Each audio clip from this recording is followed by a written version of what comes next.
Assalamualaikum warahmatullahi wabarakatuh. Perkenalkan, kami dari kelompok 5 ingin mempresentasikan pengantar jaringan komputer. Di sini ada Saya Nisa Ramawati, saya Mariza Anastasia, saya Salsaika Bella Putri, saya Widya Sri Ramadhani, saya Alvina Dwi Berlantari akan menjelaskan tentang pentingnya konsep subnetting dalam manajemen IP. Yang pertama, latar belakang. Subnet mask adalah nomor 32 bit yang memisahkan alamat IP menjadi bagian jaringan dan host. Pemisahan ini penting untuk menciptakan subjaringan yang lebih kecil dan dapat dikelola dalam jaringan yang lebih besar. Subnet mask beroperasi dengan menyetel bit jaringan ke 1 dan bit host ke 0. Misalnya, dengan alamat IP 192.168.1.0 dan subnet mask 255, 255, 255, dan 0. 3 oktet pertama 255, 255, 255 mewakili alamat jaringan dan oktet terakhir 0 dicadangkan untuk alamat host. Lalu ada tujuan subnetting. Yang pertama, peningkatan kinerja jaringan. Dengan membagi jaringan besar menjadi subnet yang lebih kecil, subnet meminimalkan lalu lintas, mengurangi kemacetan, dan meningkatkan kinerja. Kemudian ada keamanan yang ditingkatkan. Subnetting memungkinkan administrator jaringan untuk mengontrol akses dan memisahkan bagian-bagian jaringan, sehingga meningkatkan keamanan. Lalu ada manajemen alamat IP yang efisien. Subnetting memaksimalkan penggunaan alamat IP, mencegah pemborosan dalam jaringan besar. Selanjutnya ada subnetting dalam bahasa jaringan. Yang pertama ada merampingkan perutaian. Subnet memungkinkan perutaian data lebih efisien dengan mengurangi kompleksitas tabel perutaian. Adapun yang kedua yaitu mengatur struktur jaringan. Subjaringan dapat diatur secara logis, misalnya berdasarkan departemen atau jenis penggunaan, sehingga menyederhanakan pengelolaan. Selanjutnya ada cara membuat subnet mask. Yang pertama yaitu memahami skema pengalaman IP. Sebelum membuat subnet mask, penting untuk memahami skema pengalamatan IP yang digunakan, termasuk kelas alamat IP dan subnet mask default yang terkait dengannya. Yang kedua, tentukan jumlah subnet dan host. Identifikasikan jumlah subnet dan host yang diperlukan untuk jaringan Anda, karena ini akan mempengaruhi subnet mask yang perlu Anda buat. Yang ketiga ada konversikan ke biner. Ubah subnet mask default atau bagian alamat IP yang mewakili bagian jaringan menjadi biner. Ini akan membantu Anda memvisualisasikan bit yang perlu dipinjam untuk membuat subnet. Yang keempat, pinjam bit untuk subnetting. Pinjam jumlah bit yang cukup dari bagian host alamat IP untuk membuat jumlah subnet yang diperlukan. Jumlah bit yang dipinjam akan bergantung pada jumlah subnet yang dibutuhkan.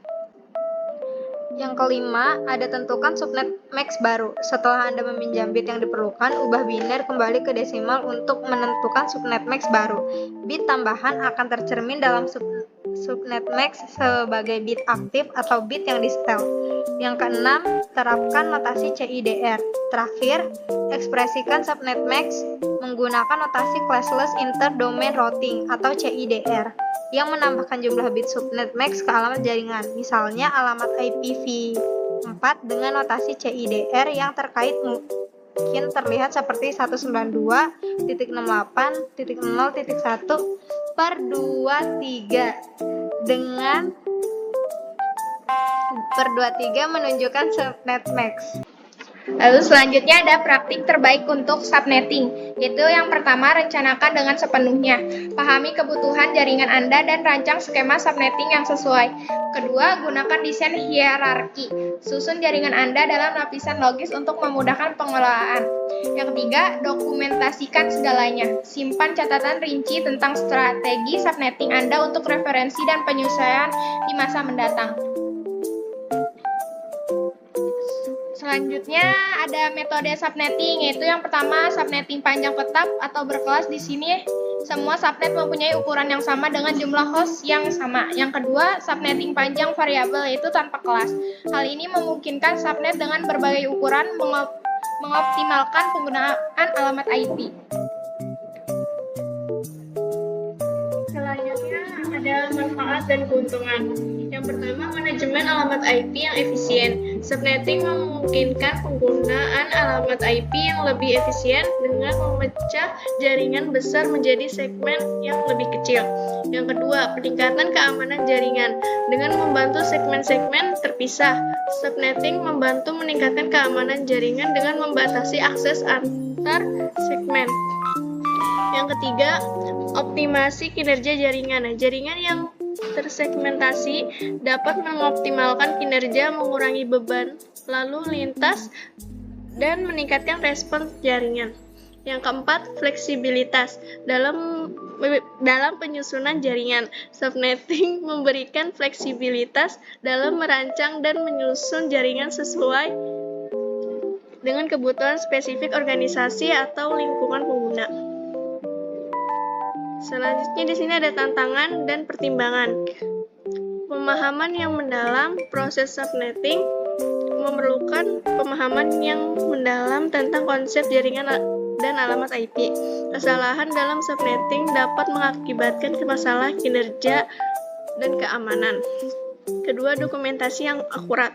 Penting untuk mendokumentasikan setiap langkah subnetting dengan akurat. Ini akan sangat membantu dalam pemeliharaan dan pengelolaan jaringan di masa mendatang. Subnet mask dan subnetting adalah alat penting dalam jaringan IP modern yang menawarkan peningkatan kinerja, peningkatan keamanan, dan manajemen alamat IP yang efisien, baik melalui subnetting dengan panjang tetap atau panjang variabel.